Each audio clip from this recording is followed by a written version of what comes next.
sistemas de relojería de la naturaleza. Impredecibles. Desatan una potencia sobrecogedora.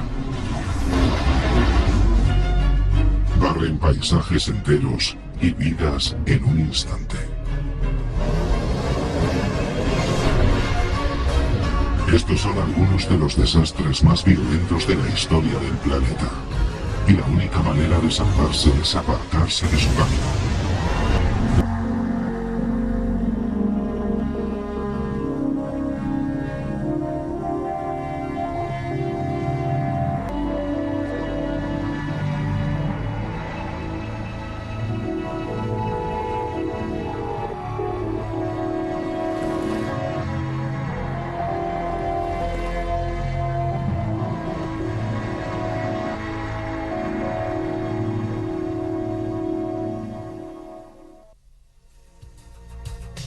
En este capítulo, en los abismos del espacio-tiempo hacia el descubrimiento de sorprendentes paradojas y fascinantes misterios. La curvatura del espacio, el infinito, el destino del universo, la velocidad de la luz, el nacimiento del tiempo, la teoría de la relatividad de Einstein y las tentativas para comprender los mecanismos y las leyes que regulan el cosmos. Hoy acabamos de oírlo, hablaremos de las paradojas y de los misterios del universo. Es decir, de los insólitos y a veces desconcertantes comportamientos de la materia ante nuestros ojos. Pero empecemos con una observación mucho más próxima a nuestra experiencia cotidiana, aunque no por eso menos curiosa. El cielo estrellado es, en realidad, muy distinto del que vemos. Pongamos un ejemplo. Imaginemos que estamos observando a un grupo de personas en una escalinata. Podemos fácilmente identificarlas una por una. Estas personas tienen un aspecto concreto, una edad, una posición determinada en la escalinata. Estamos seguros de ello.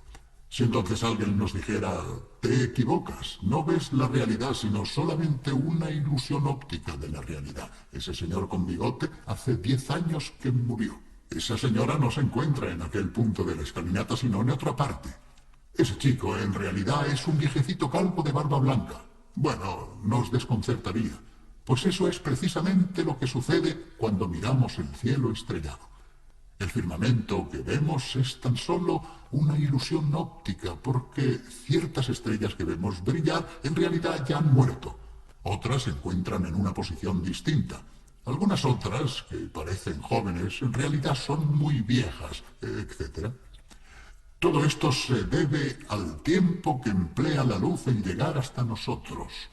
Mayor cuanto más lejanas están las estrellas.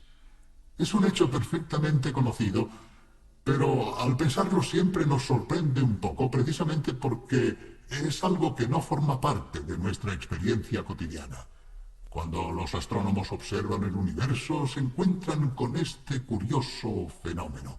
Y saben muy bien que sus telescopios son, en cierto modo, máquinas del tiempo que miran a lo lejos, no solamente en el espacio, sino hacia atrás en el pasado. Veamos un reportaje sobre este tema. La luz viaja a 300.000 kilómetros por segundo, es decir, realiza 7 veces la vuelta a la Tierra en este breve espacio de tiempo. Sin embargo, incluso a esta velocidad, la máxima posible, los abismos cósmicos y las distancias que separan estrellas y galaxias siguen siendo inmensas y prácticamente infranqueables. La amplitud del espacio y la relativa lentitud de la luz tienen una consecuencia curiosa. La luz que nos llega desde las estrellas surgió hace cientos de miles, quizás millones o miles de millones de años, y nos muestra el astro tal como era en épocas remotas, no como es ahora. Por eso los telescopios funcionan como auténticas máquinas del tiempo. Los objetos celestes que observamos no están lejos solamente en el espacio, sino también en el tiempo. Por ejemplo, la luz del Sol emplea 8 minutos en viajar de su superficie hasta nosotros. La luz de la estrella más cercana que vemos en la actualidad, Próxima Centauri, surgió hace 4 años y 4 meses. Cuando observamos el centro de la Vía Láctea, lo vemos tal como era hace 30.000 años, la época en que la luz que llega actualmente a la Tierra empezó su viaje desde esas remotas regiones cósmicas. La máquina del tiempo que se oculta en los telescopios acelera bruscamente al salir de nuestra galaxia. Nosotros vemos Andrómeda, la galaxia más cercana, tal como era hace 2 millones de años.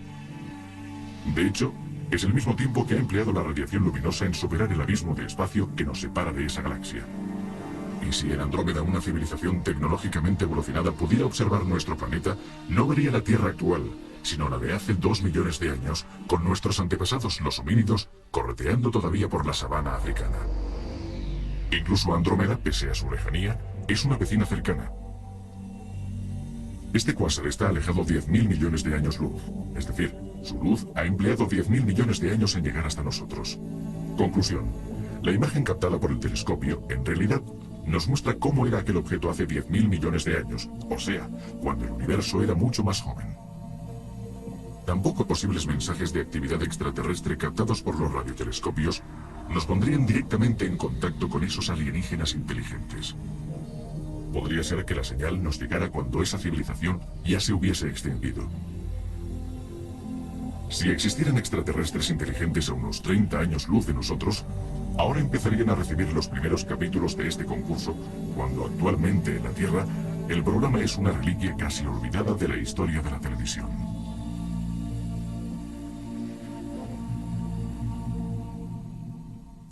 Pues sí, es curioso pensar que todas nuestras transmisiones de radio y televisión viajan por el cosmos como mensajes en una botella y pueden ser interceptadas mucho tiempo después por alguien. Naturalmente son voces débiles que en un momento dado se pierden por el camino, pero que existen. Pero ahora vayamos a otro aspecto fascinante cuando se habla de espacios cósmicos. Se trata de un tema mucho más misterioso ante el cual se pierde nuestra mente. Es el infinito. El concepto de infinito existe en la mente humana, pero cuando se trata de llevarlo a la realidad, de aplicarlo al mundo físico o a la dimensión del tiempo, sobre todo al infinito hacia atrás en el tiempo, bueno, ya no somos capaces de entender cómo puede representarse verdaderamente. Es un gran problema en el que los físicos han trabajado durante mucho tiempo, pero solo han hallado algunas respuestas. En consecuencia, nos parece interesante adentrarnos en este campo del infinito e intentar exponer qué se conoce hasta el momento. Veamos. El Sol se pone tras el horizonte. Sin embargo, aunque desaparece más allá del perfil de las montañas, no desaparece totalmente. De hecho, podemos imaginarlo mientras continúa iluminando otras tierras y otros hombres. Dicho de otro modo, el horizonte no nos impide continuar sabiendo que existe un objeto. Podemos decir que para el hombre, aunque físicamente existen horizontes que cierran la perspectiva e impiden la visión, no existen límites mentales. El cerebro humano tiene la capacidad de pensar en el infinito. Un ejemplo famoso: siempre amé este cerro yermo y este seto que me impide la visión. Pero sentado y contemplando más allá los espacios infinitos y los silencios sobrehumanos, me pierdo en mi pensamiento. Los espacios infinitos que imaginó Giacomo Leopardi no son solamente una expresión poética, y no solo los poetas piensan en el infinito.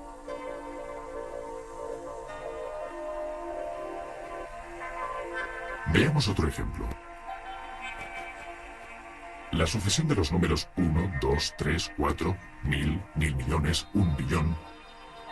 Siempre podremos decir uno más y concebir un número todavía mayor hasta el infinito. Cada vez que nos enfrentamos al concepto de infinito, chocamos con algún rompecabezas. Este es uno de ellos. Desde la escuela sabemos que los números son infinitos, pero si solo consideramos los pares, nos parece que son exactamente la mitad de todos los números. Sin embargo, esta es la paradoja. Los números pares son infinitos al igual que la serie completa de números. Al hablar de infinito, la parte es igual al todo. Naturalmente, estos infinitos de los que nos hablan las matemáticas son solamente mentales, maneras de funcionar de nuestro cerebro. De hecho, podemos preguntarnos si el infinito solo existe verdaderamente en el mundo físico. ¿Podemos decir que el universo es infinito o que existen dimensiones infinitas? A primera vista parece difícil hallar el infinito en el mundo que nos rodea. Podemos preguntarnos si, por ejemplo, para vaciar todos los mares y los océanos con una cucharilla de té, serían necesarias infinitas cucharadas. Este número se puede calcular y escribir. Es 10 elevado a 24 cucharadas. Esta expresión significa un 1 seguido por 24 ceros y nos evita tener que inventar nombres estrambóticos para los números demasiado grandes. Si las cucharadas no son infinitas, ¿no podría ser infinita la cantidad de materia que existe en el universo? También esta cantidad se puede calcular. El universo que nosotros conocemos pesa 10 elevado a 58 gramos, es decir, 10 seguido por 58 ceros. Al medir el mundo físico se obtienen números increíbles, escritos con notaciones matemáticas inusitadas, pero no infinitos. Entonces, ¿no podría el infinito estar fuera de los confines del mundo físico, allá donde en lo muy grande o lo muy pequeño, el universo debería acabar? Veamos un imaginario zoom cósmico. Se trata de una famosa película que, partiendo de una pareja que hace picnic en un prado, nos lleva hasta los confines del universo. Ya hemos salido. 10.000 metros, 100 kilómetros. Estamos saliendo del planeta Tierra.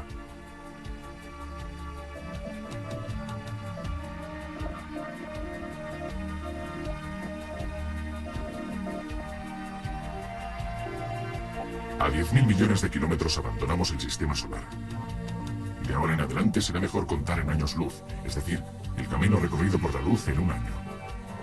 La estrella más cercana a nosotros, Próxima Centauri, está a 4 años luz. A 10.000 años luz salimos de nuestra galaxia, la Vía Láctea, y nos adentramos en los espacios intergalácticos. Estamos a 100 millones de años luz de la Tierra. Ahora nuestra galaxia también es invisible, sin embargo los confines del universo todavía están lejos. Varias estimaciones afirman que actualmente los confines del universo se encuentran aproximadamente a 15.000 millones de años luz de nosotros. Pero una hipotética astronave que alcanzara la velocidad de la luz y que partiera hoy en esta desesperada expedición no llegaría jamás. Durante su interminable viaje, los confines se alejarían y se crearían nuevos espacios entre la astronave y el hipotético límite del universo. De hecho, vivimos en un universo que se expande, en el que cada galaxia se está alejando de las otras galaxias. Pero, ¿podemos preguntarnos si tiene sentido hablar de los confines del universo? Según los científicos, esta pregunta no tiene sentido. No es posible imaginar el universo como una esfera que se expande en el espacio vacío. El universo es todo lo que existe, incluido el espacio. El problema de los límites es, pues, muy complicado, y está relacionado con otro interrogante. ¿El universo es finito o infinito? De momento no se ha encontrado una respuesta válida. Sin embargo, por la teoría de la relatividad general de Einstein, sabemos que todo depende de la cantidad de materia presente en el cosmos. La relatividad nos muestra que la materia curva el espacio. Aunque estos conceptos son muy complicados, intentaremos poner un ejemplo. El espacio es una sábana tendida horizontalmente.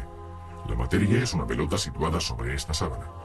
Cuanto más pesada es la pelota, más se hundirá en la sábana, hasta el punto de que quedará completamente envuelta. Pues bien, si la materia del cosmos, es decir, las estrellas, las galaxias y la materia oscura, es suficiente, conseguirá curvar el espacio hasta hacerlo cerrarse sobre sí mismo y formar una esfera. En este caso, el universo será finito.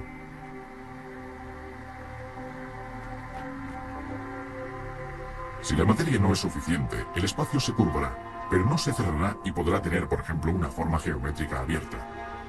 El universo será entonces infinito. Pero quizá las consecuencias de un universo abierto o cerrado nos ayuden a comprender mejor el espacio curvo. Si el espacio está cerrado sobre sí mismo, un rayo de luz que parta de un punto volverá al mismo punto después de miles de millones de años y de haber recorrido una gigantesca circunferencia. Sería casi como dar la vuelta a la Tierra partiendo hacia el este y volviendo por el oeste. Si el universo no está cerrado, el rayo de luz no volverá al punto de partida y se perderá en el infinito. No encontraremos límites en ninguno de los casos. Naturalmente no advertimos la curvatura del espacio, igual que nuestros lejanos antepasados no advertían la curvatura de la Tierra, porque solamente veían porciones demasiado pequeñas. Si no podemos decidir si el espacio es finito o infinito, ¿qué podemos decir del tiempo? ¿Ha existido siempre o hubo un instante cero? ¿Acabará el tiempo o avanzará para siempre? Si miramos hacia el pasado, el tiempo no es infinito. De hecho, nació hace 15.000 millones de años en el Big Bang. Pero si, en cambio, consideramos el futuro, las cosas resultan más complicadas. La teoría de la relatividad de Einstein demuestra que este interrogante equivale a preguntarse si el universo está espacialmente cerrado o abierto. Einstein demostró que si el universo está cerrado, entonces el tiempo es finito y el mismo universo, después de un periodo de expansión, invertirá su marcha y se contraerá hasta el colapso final. En este caso, el universo, el espacio y el tiempo tendrían un final. Si el universo es espacialmente infinito, también es infinito el tiempo y seguirá expandiéndose siempre. En consecuencia, todavía no somos capaces de saber si el espacio y el tiempo son finitos o infinitos. Pero tal vez podamos establecer que el infinito se encuentra en nuestras estructuras físicas en lugar de en los confines del universo. En otras palabras, ¿se pueden encontrar partículas cada vez más pequeñas en la base de la materia? Aquí está de nuevo nuestro zoom, esta vez partiendo de una mano.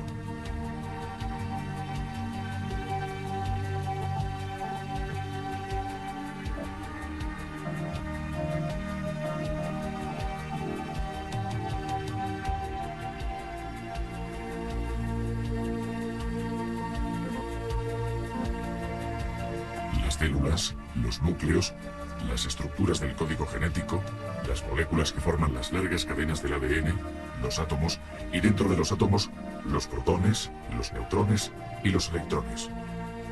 Finalmente, después de los protones y los neutrones, los quarks. ¿Hay algo más después de los quarks y los electrones, o son el límite último? Según las más recientes investigaciones, parece ser que los quarks y los electrones son realmente este límite último. De todas formas, algunos resultados obtenidos en el Fermilab han levantado algunas dudas. Quizá los quarks también están compuestos por otras partículas. El telescopio espacial Hubble está escrutando objetos celestes a miles de millones de años luz de distancia, mientras que en el CERN de Ginebra y en el Fermilab de Chicago, nuevos experimentos y nuevas máquinas permitirán estudiar con una precisión cada vez mayor las partículas nucleares más pequeñas. Estas investigaciones representarán sin duda otro auténtico avance hacia la comprensión del infinito. Entonces, es de esperar que los pasos que todavía debemos dar no sean a su vez infinitos.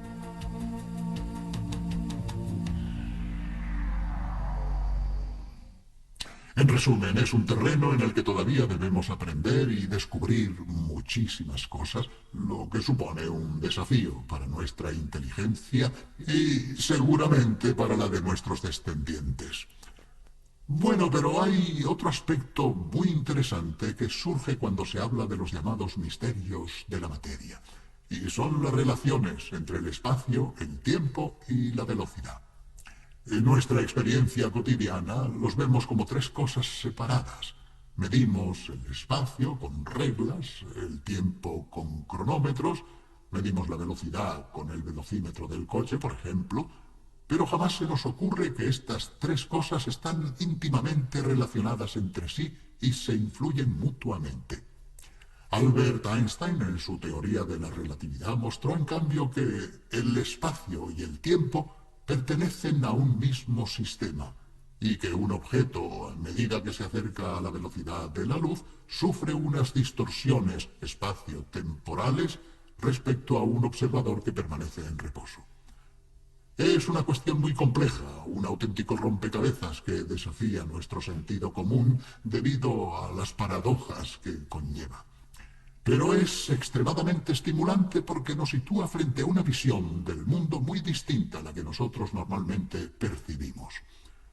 Para ilustrar varios aspectos y varias consecuencias de esta teoría de la relatividad, hemos pensado en mostrarles unos dibujos animados realizados conjuntamente con Bruno Bozzetto, que intentan explicar de una manera muy sencilla algunas paradojas aparentes debidas a las conexiones entre espacio y tiempo. Estos dibujos animados han sido realizados con el asesoramiento de un gran físico, el profesor Giuliano Toraldo di Francia. Esperamos que sea de vuestro agrado. Veamos.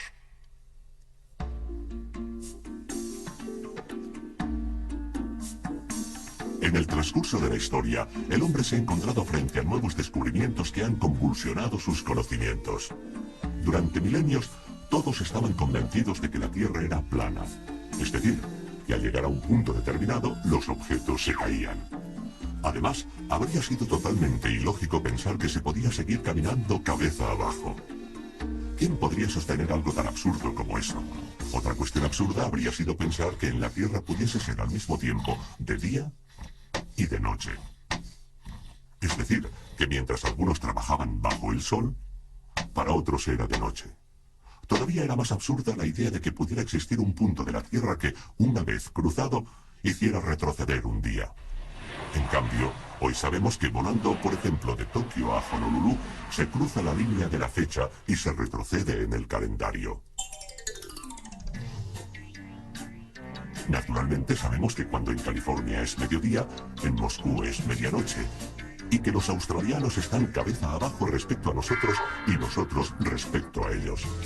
En el pasado, todas estas cosas estaban fuera del alcance de la experiencia humana y, en consecuencia, parecían incomprensibles. Actualmente, a nosotros también nos parecen incomprensibles las paradojas del espacio y del tiempo derivadas de la teoría de la relatividad, precisamente porque están fuera de nuestra experiencia cotidiana. Por ejemplo, ¿cómo es posible que cuanto más cerca se está de la velocidad de la luz, más lentamente transcurre el tiempo?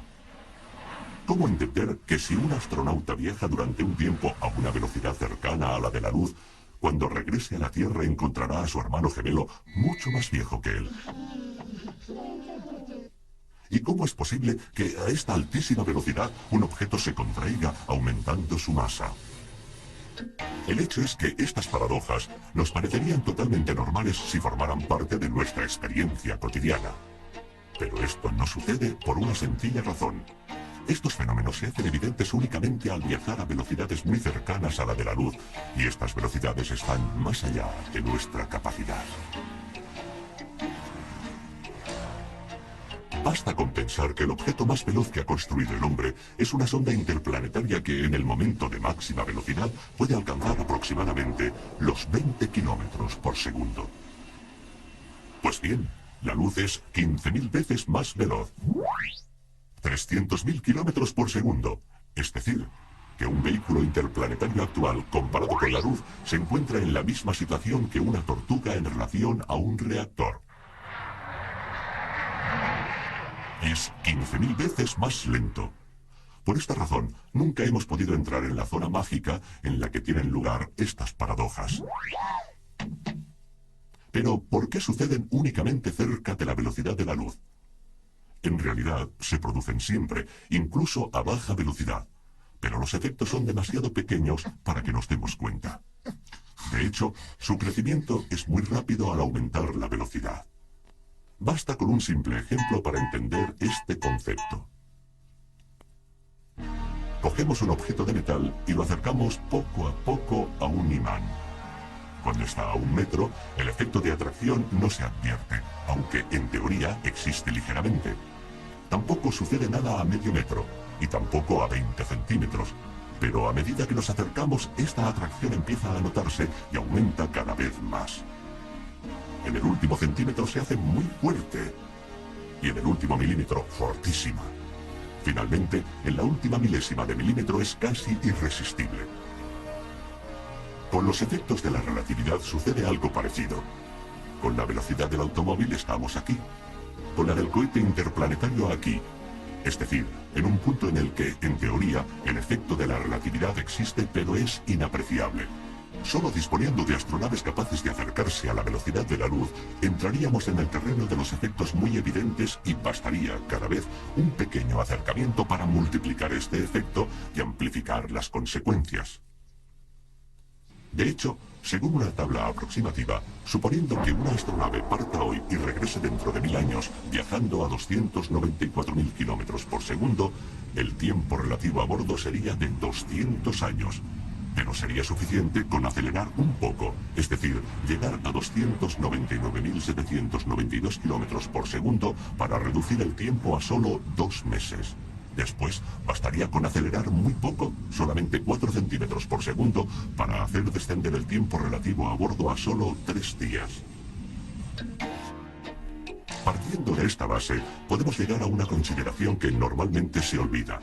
Hemos visto que la velocidad de la luz es muy elevada, 300.000 kilómetros por segundo. Pero solo resulta muy elevada si la comparamos con nuestra manera de vivir y de movernos, es decir, si la comparamos con una bicicleta, con un avión e incluso con un cohete. Contemplándola en el panorama general del universo, se trata en realidad de una velocidad bastante modesta. ¿Por qué? Porque es cierto que un fotón de luz emplea menos de 1,5 segundos para ir de la Tierra a la Luna.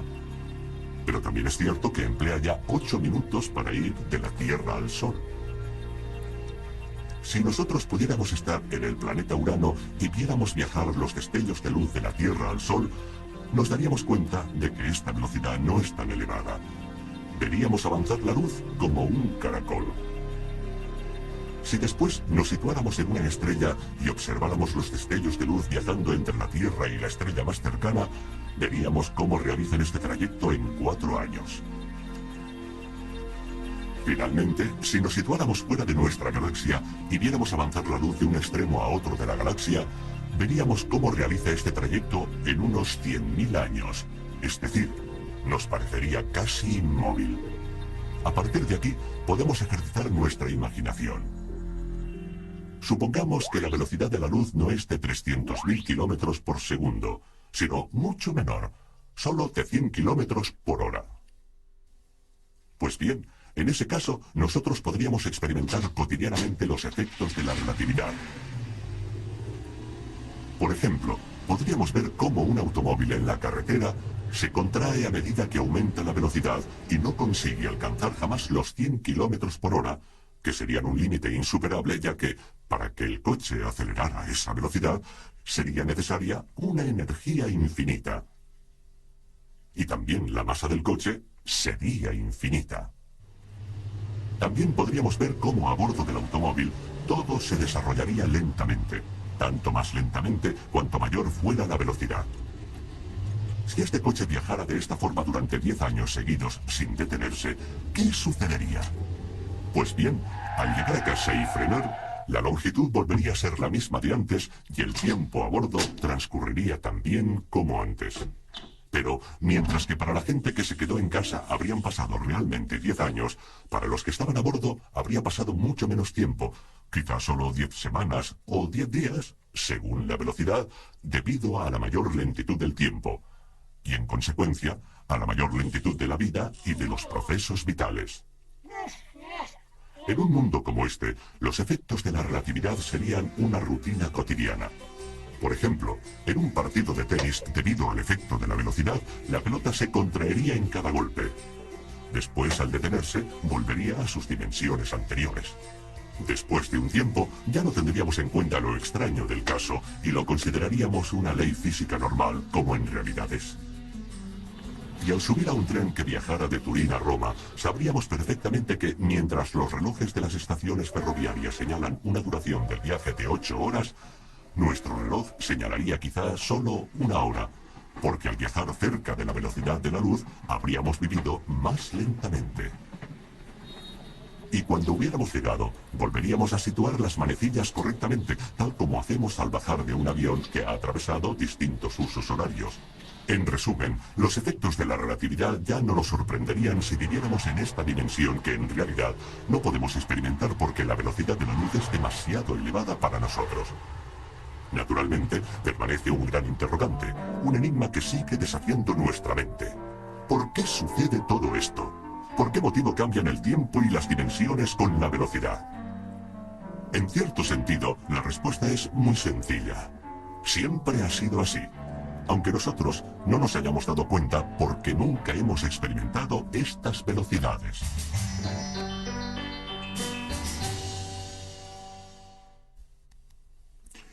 Bueno, pues aquí termina este capítulo tan denso en conceptos muy complejos y a menudo desconcertantes. Pero ya es habitual que la física nos haga entrar en laberintos en los que debemos cambiar la lógica con la que razonamos a diario. También la lógica, en cierto sentido, debe sufrir las mismas distorsiones que la materia.